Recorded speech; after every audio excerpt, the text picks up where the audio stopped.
أعوذ بالله من الشيطان الرجيم بسم الله الرحمن الرحيم. Стало воплощаться в жизнь и предсказание Мухаммада, саллаллаху алейхи о появлении в будущем в мусульманской умме 73 направлений, из которых только одна община будет стоять на верном пути.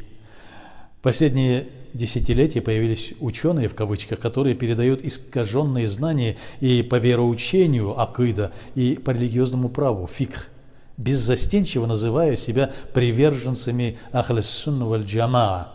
Книги с опровержениями ложных вероучений есть на многих языках мира, и при желании их можно отыскать почти в любом крупном городе. Мы просим Всевышнего Аллаха проявить к заблудшим мусульманам свою милость и, убрав пелену с их глаз, наставить их на путь спасения, на путь ахль-сунна валь-джамаа.